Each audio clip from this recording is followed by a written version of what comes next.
भक्तजनों, माताओं, बहनों, सादर जय श्री कृष्ण।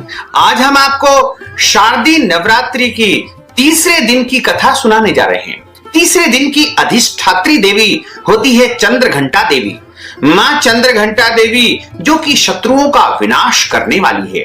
तो आपसे अनुरोध है कि इस कथा को अंत तक जरूर सुनिएगा और अधिक से अधिक लोगों को शेयर भी करिएगा, ताकि माता के सभी भक्त मां का आशीर्वाद प्राप्त कर सके।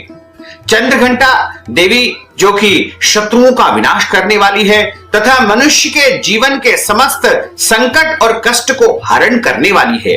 भगवती परांबा जगदंबा ने शत्रुओं का विनाश करने के लिए चंद्रघंटा का स्वरूप धारण किया है। बोलिए चंद्रघंटा माता की जय, जगदम्बे मात की जय। गुरुर् ब्रह्मा गुरुर्विष्णु गुरुर्देवो महेश्वरा, गुरु साक्षात् परब्रह्म तस्मै श्री गुरुवे नमः। श्री अखंड मंडलाकारं व्याप्तं येन चराचरं तत्पदं दर्शितं येन तस्मै श्री गुरुवे नमः। नमो देव्यै महादेव्यै शिवायै शततं नमः। नमः प्रकृते भद्राय निहतः प्रणतास्मतां। शरणागत दीनार्थ परित्राण परायणी सर्वस्यार्ति हरे देवी नारायणी नमोस्तुते। सर्वबाधा विनिर्मुक्तो धन धान्य सुतान्वितः मनुष्यो मत्प्रसादेन भविष्यति न संशयः। सर्वबाधा प्रशमनं त्रैलोक्यस्य अखिलेश्वरी एवमेव त्वया कार्यमस्मद्वैरी विनाशनम्। सर्वमंगल मांगल्ये शिवे सर्वार्थ साधिके शरण्ये त्र्यंबके गौरी नारायणी नमोस्तुते, नारायणी नमोस्तुते। बोलिए जगदम्बे मात की जय। चंद्रघंटा माता की जो कथा है वह इस प्रकार आती है। तीसरे दिन की जो कथा है उसमें चंद्रघंटा की कथा के अलावा दुर्गा सप्तशती के तीसरे और चौथे अध्याय की कथा भी हम आपको सुनाने जा रहे हैं। पिंडज प्रवरारूढ़ा चंडकोपास्त्र कैर्युता प्रसादम तनुते मह्यम चंद्रघंटे विष्टुता। मां जगदंबा परांबा भगवती की तीसरी शक्ति का नाम चंद्रघंटा है। नवरात्रि उपासना में तीसरे दिन इन्हीं के श्री विग्रह का आराधन तथा पूजन अर्चन किया जाता है। इनका यह स्वरूप परम शांतिदायक है और कल्याणकारी है। संसार के कल्याण के लिए ही भगवती परांबा ने चंद्रघंटा का स्वरूप धारण किया है। इनके मस्तक में घंटे के आकार का अर्ध चंद्र है, इसी कारण इन्हें चंद्रघंटा के नाम से जाना जाता है। इनके शरीर का रंग स्वर्ण के समान कांति वाला है तथा इनका वाहन सिंह है। जब देवताओं के ऊपर भारी कष्ट आया था तो उनके कष्ट और संकट को हरण करने के लिए आदि शक्ति परांबा भगवती जगदंबा ने चंद्रघंटा का स्वरूप धारण किया है। और जो भक्त श्रद्धा से इनकी पूजा करता है तथा इनका स्मरण करता है या इनके मंत्र का जाप करता है उसके जीवन में कभी भी कोई कष्ट और संकट नहीं आते हैं। हमेशा वह स्वस्थ रहता है और शत्रुओं से उसकी रक्षा होती है, रोगों से उसकी रक्षा होती है। भगवती चंद्रघंटा का पूजन हमें पवित्र मन से करना चाहिए तथा कर्म भी हमारा शुद्ध होना चाहिए, मन हमारा शुद्ध होना चाहिए, क्योंकि भगवती आपके मन को देखती है। यदि आपका मन पवित्र होगा, शुद्ध होगा और आपकी भावना शुद्ध होगी तो आपकी भक्ति जो है पवित्र रहेगी और आपकी भक्ति को माता रानी स्वीकार करेगी। तथा माता चंद्रघंटा का पूजन संपूर्ण विधि विधान के अनुसार परिशुद्ध एवं पवित्र होकर के मां चंद्रघंटा की शरणागत होकर के उनकी उपासना तथा आराधना में मनुष्य को तत्पर होना चाहिए। भगवती परांबा चंद्रघंटा की उपासना से हम समस्त सांसारिक कष्टों से विमुक्त होकर के सहज ही परम पद के अधिकारी बन जाते हैं। मां चंद्रघंटा का पूजन आपको जिस प्रकार हम देवी का पूजन करते हैं उसी प्रकार करना चाहिए। सौभाग्य की वस्तुओं को अर्पण करने के बाद में मां चंद्रघंटा को भोग के रूप में दूध का नैवेद्यम इनको लगाना चाहिए। कच्चा दूध आप मां के सामने अर्पण करें तथा इसका भोग लगाए। यदि आपके पास कच्चा दूध उपलब्ध नहीं है तो आप दूध से बनी मिठाई का भी मां भगवती को नैवेद्यम लगाए तथा इस मिठाई को स्वयं ग्रहण करें और अन्य भक्त जनों को भी प्रसाद के रूप में वितरित करें। इसके बाद यदि आप मां चंद्रघंटा की परम कृपा को प्राप्त करना चाहते हैं तो आपको माता चंद्रघंटा का जो बीज मंत्र है ओम ऐं श्रीं शक्तये नमः, इस मंत्र का आपको जाप करना चाहिए, क्योंकि भगवती परांबा जगदंबा जो होती है वो मंत्रों के जाप से अत्यधिक प्रसन्न होती है। यदि आप बैठ करके जाप नहीं कर सकते हैं तो आप जिस अवस्था में हैं उस अवस्था में पवित्र होकर के मां चंद्रघंटा के इस मंत्र का जाप करें। ओम ऐं श्रीं शक्तये नमः, ओम ऐं श्रीं शक्तये नमः, ओम ऐं श्रीं शक्तये नमः। श्री दुर्गा सप्तशती के तीसरे अध्याय की कथा का अब प्रारंभ होता है। ऋषि बोले कि महाअसुर चिक्षुर सेनापति ने जब देखा कि यह सेना तो इस प्रकार मारी जा रही है तब उसे बड़ा क्रोध उत्पन्न हो गया। स्वयं ही वह अंबिका के साथ में युद्ध करने के लिए तैयार हो गया। युद्ध में जाकर के उसने देवी पर बाणों की इस प्रकार वर्षा की जैसे मेघ सुमेरु पर्वत की चोटी पर जलधारा बरसा रहा हो। तब देवी ने उसके बाण समूह को खेल खेल में ही काट दिया। फिर बाणों द्वारा उसके सारथी तथा घोड़ों को भी मार डाला। फिर झटपट उसका धनुष और ऊंची लहराती ध्वजा काट करके गिरा दिए। जब उसका धनुष कट चुका था तब अपने बाणों से उसके अंग बींध डाले। जिसका सारथी एवं घोड़े मर चुके हैं और धनुष भी कट चुका था तब वह बिना रथ पैदल ही तलवार ढाल लेकर के मां जगदंबा देवी की ओर दौड़ा। तेज तलवार से सिंह पर जाते ही उसने प्रहार कर दिया। फिर देवी जी की वाम भुजा पर बड़े जोर से उसने प्रहार किया। हे राजन, जो ही उसकी तलवार देवी की भुजा पर पहुंची त्यों ही वह तलवार टूट गई।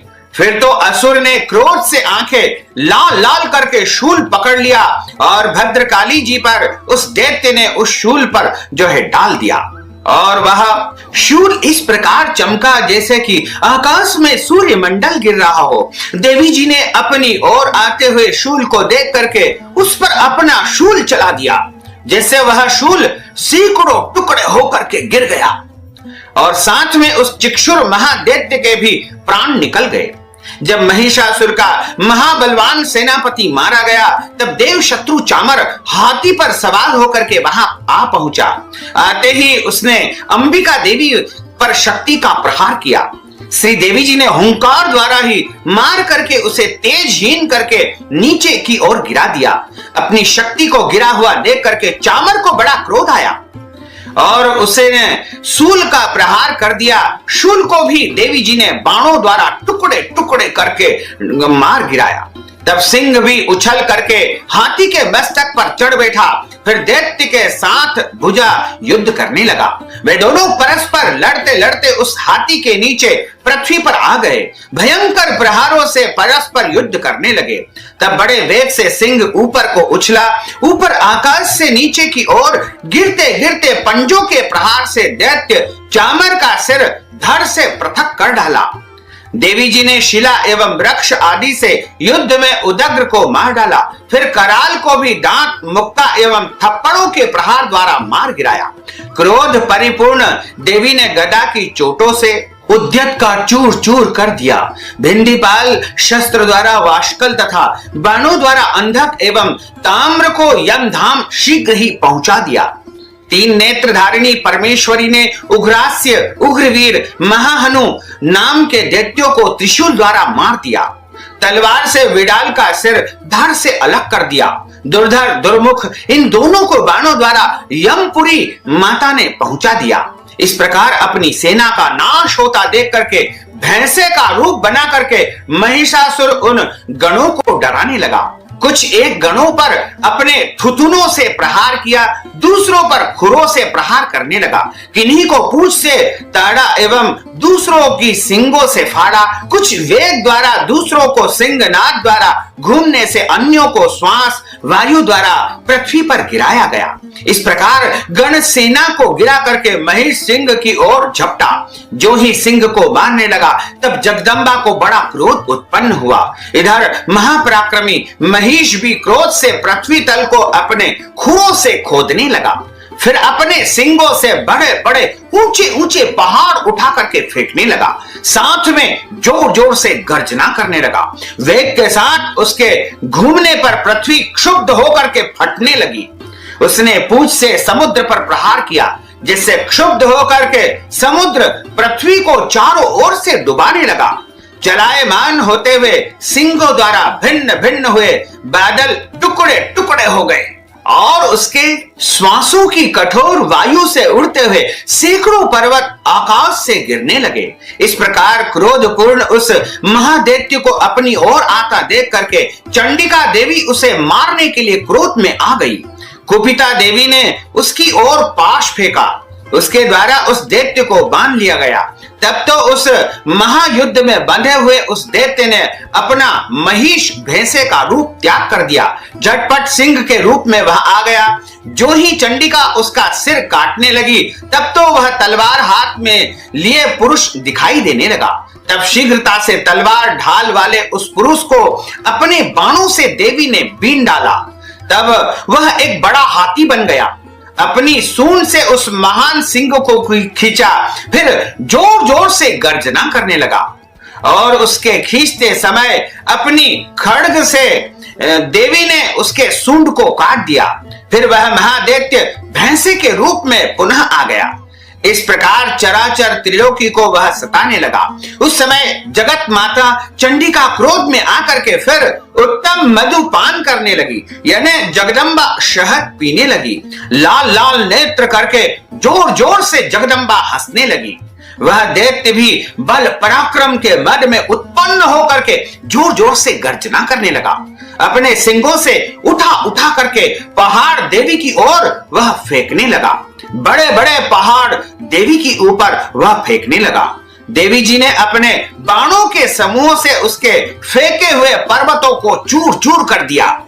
तब सुरापान के मद के कारण लाल लाल मुख वाली चंडिका भगवती जगदम्बा ने कुछ अस्त व्यस्त शब्द कहा। देवी जी बोली कि है मूर्ख, है मूढ़, जब तक मैं मधुपान कर लूं जब तक तू क्षण भर के लिए गर्जना कर ले। मेरे द्वारा संग्राम भूमि में तेरा वध हो जाने पर शीघ्र ही देवता भी गर्जना करेंगे, क्योंकि तेरा वध मैं शीघ्र ही करने जा रही हूं। इस प्रकार ऋषि बोले कि देवी जी कह करके उस महादैत्य पर चढ़ गई। पांव से उसको दबा करके दैत्य के कंठ पर त्रिशूल से माता ने आघात कर दिया। देवी जी के पांव से दबे हुए उस दैत्य ने अपने मुख से बाहर निकलने का प्रयत्न दूसरे रूप में किया। अभी आधा निकला था कि देवी जी ने अपने पराक्रम द्वारा वहीं पर उसे रोक दिया। आधा निकल कर भी उस दैत्य ने युद्ध करना आरंभ कर दिया। तब मां जगदम्बा ने अपनी तलवार निकाली और उसका सिर काट करके नीचे की ओर गिरा दिया। दैत्य सेना हाहाकार करने लगी। तब उस सारी सेना को देवी जी ने नष्ट कर दिया। सभी देवता अत्यंत प्रसन्न हो गए, मंत्र मुग्ध हो गए।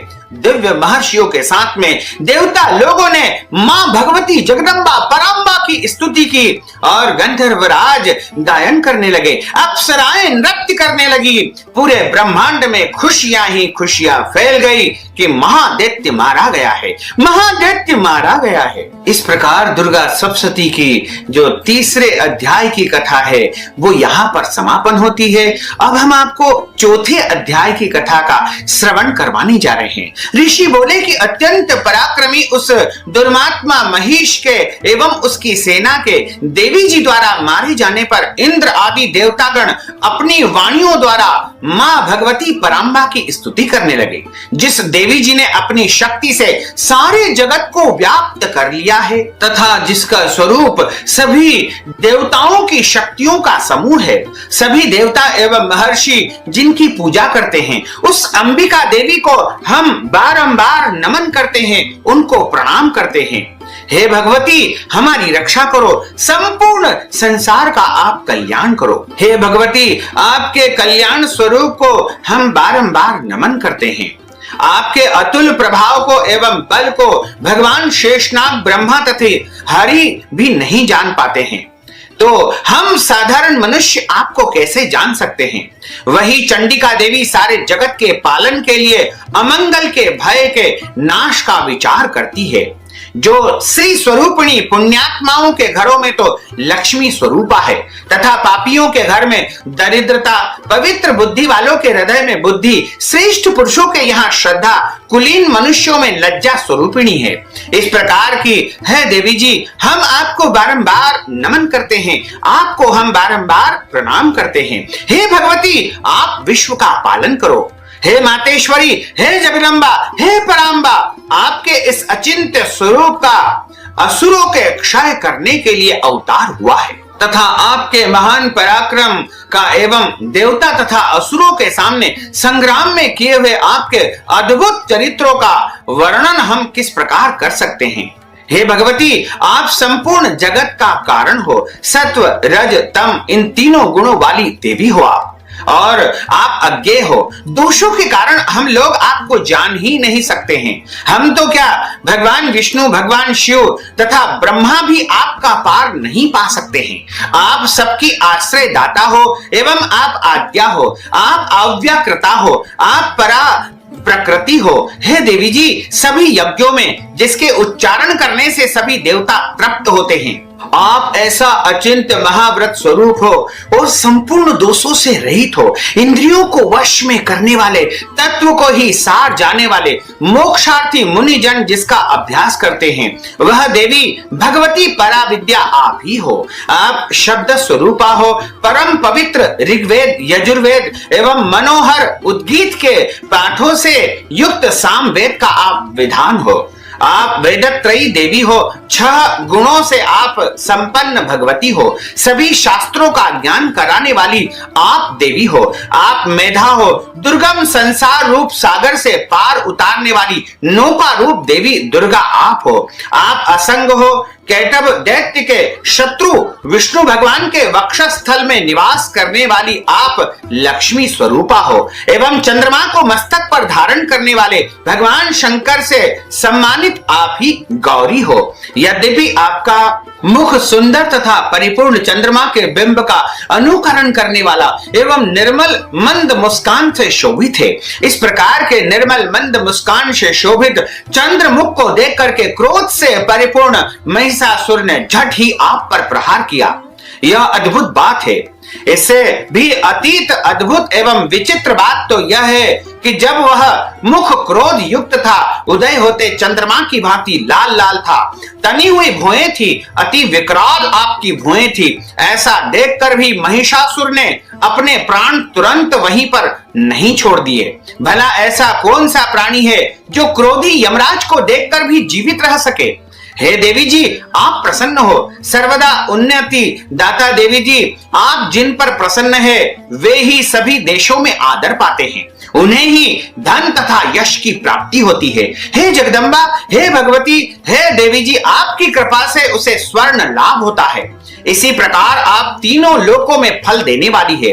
आपसे बढ़कर के इस ब्रह्मांड में कोई और है ही नहीं है। सबके लिए उपकार करने वाली हो, आप सर्वदा दयामयी हो। इन राक्षसों के वध करने से जगत सुखी होता है। ये राक्षस सभी नरक के लिए चिरकाल तक भले ही पाप करते रहे हो। संग्राम में इनका वध आपने इसलिए किया कि मुझसे मारे हुए यह स्वर्ग में चले जाए। यही मन में रख करके हे देवी जी, आप पापियों का वध करती हो।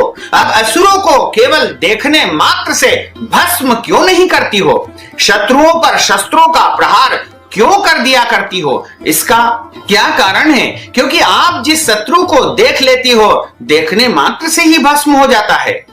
क्योंकि शत्रुगण मेरे शत्रु से परम पवित्र होकर के उत्तम लोकों में पहुंचे, ऐसा आप विचार करती हो। इस प्रकार आपके यह विचार अत्युत्तम है। आपका शील स्वभाव दुराचारियों के दुष्ट स्वभाव को निवृत्त करने वाला है, और आपका रूप अनित्य है और अचिंत्य है, उसकी अन्य किसी के साथ में तुलना ही नहीं हो सकती है।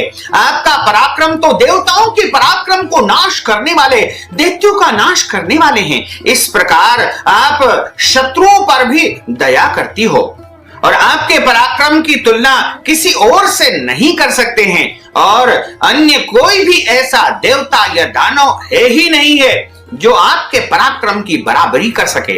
आपके रूप भी मनोहर है, परंतु शत्रुओं को भयदायक है। और हे वरदायिनी, त्रिलोकी भर में यह आप में ही दिखाई देता है। हे देवी जी, हे जगदम्बा, शत्रुओं का नाश करने वाली, इस संसार में जो है त्रिलोकी में आप संपूर्ण ब्रह्मांड में रक्षा करने वाली हो, और संग्राम भूमि में उन दैत्यों का विनाश करके उन्हें स्वर्ग में आप पहुंचा देती हो। और हमारा भय वहीं पर आपने दूर कर दिया है कि हम उन्मत्त होकर के दानव हमें डराया करते थे। हे माता, आपको बारंबार प्रणाम करते हैं, आपको बारंबार हम नमस्कार करते हैं। हे देवी, हमारी त्रिशूल से आप रक्षा करें। हे अंबिके, खड्ग द्वारा हमारी रक्षा करें, एवं घंटा के शब्द तथा धनुष के टंकार से भी हमारी रक्षा करें। हे चंडिके, पूर्व पश्चिम दक्षिण दिशा में हमारी रक्षा करें। अपने त्रिशूल को घुमा घुमा करके उत्तर में भी हमारी रक्षा करें। ऋषि बोले, इस प्रकार देवी जी की देवताओं ने स्तुति की, और नंदन वन में उत्पन्न हुए फूलों तथा गंध चंदन आदि से जगत की माता पराम्बा भगवती जगदम्बा की पूजा की। सभी देवताओं ने भक्ति पूर्वक दिव्य धूपों द्वारा उनका अर्चन किया। फिर भगवती को बारंबार प्रणाम करने लगे, बारंबार नमन करने लगे। तब देवी प्रसन्न मुख होकर के उन देवताओं से बोली कि हे सभी देवताओं, अपनी अभिलाषा के अनुसार आप सब हमसे वरदान प्राप्त कर सकते हो। आप वर मांगो, मैं आप सभी की स्तुति से अत्यधिक प्रसन्न हूं। तब देवता बोले कि हे भगवती, आपने तो हमारी सभी मनोकामनाएं पूर्ण कर दी है, कुछ भी बाकी नहीं रहा है। हमारे इस महिषासुर शत्रु का आपने वध कर दिया है। फिर भी यदि आप प्रसन्नता पूर्वक हमें वरदान देना चाहती हो तो हे माता, यह वर दीजिए कि जब जब भी हम आपको याद करें, आपका स्मरण करें, तब तब हमारी बड़ी से बड़ी जो है विपत्तियां समाप्त हो जाए, और बड़े से बड़ा संकट भी हमारा समाप्त हो जाए। हे प्रसन्न वदने मातेश्वरी, जो भी मनुष्य इन स्तुतियों द्वारा आपकी स्तुति करे, उसे धन, रिद्धि, सिद्धि, वैभव, सभी प्रकार का सुख आप प्रदान करें। हे अंबिके, हम पर आप सदा प्रसन्न रहिए। ऋषि बोले कि राजन, जब देवताओं ने अपने तथा जगत के कल्याण के लिए इस प्रकार वरदान मांगा, तब भगवती पराम्बा जगदम्बा ने उन्हें तथास्तु कह करके भद्रकाली वहां से तुरंत ही अंतर ध्यान हो गई। हे राजन, पूर्व काल में तीनों लोकों का हित चाहने वाली देवी का देवताओं के शरीर से जैसे प्रागट्य हुआ, वह कथा मैंने तुम्हें सुनाई है। बोलिए जगदम्बे मात की जय। अच्युतम केशवम राम नारायणम कृष्ण दामोदरम वासुदेवम हरे श्रीधरम माधवम गोपिका वल्लभम श्री जानकी नायकम श्री रामचंद्रम भजे जानकी मनोहरम सर्वलोक नायकम श्री शंकरादिसेवितम पुण्य नाम कीर्तनम श्री राम राम राम राम राम नाम तायकम राम कृष्ण वासुदेवा भक्ति मुक्तिदायकम राम कृष्ण वासुदेवा भक्ति मुक्तिदायकम राम कृष्ण वासुदेवा भक्ति मुक्तिदायकम। बोलिए जगदम्बे मात की जय। भक्तजनों, माताओं बहनों, आपने जो ज्ञानवर्धक कथा सुनी है, कथा सुनने के बाद यदि आप दान स्वरूप धन राशि प्रदान करना चाहते हैं, या अपने परिवार के लिए अनुष्ठान पूजन पाठ मंत्र जाप कराना चाहते हैं, या अपनी ओर से कन्या भोजन आप करवाना चाहते हैं, तो आप हमारे पेटीएम के माध्यम से, गूगल पे के माध्यम से, फोन पे के माध्यम से धन राशि हमें प्रदान करके महापुण्य प्राप्त कर सकते हैं। साथ ही आपसे अनुरोध है कि इस ज्ञानवर्धक वीडियो को अधिक से अधिक लोगों को शेयर करिएगा, लाइक करिएगा, कमेंट करिएगा, और यदि अभी तक आपने सब्सक्राइब नहीं किया तो अभी और इसी समय सब्सक्राइब अवश्य कर लीजिए। आपको और आपके पूरे परिवार को सादर जय श्री कृष्ण, सादर धन्यवाद।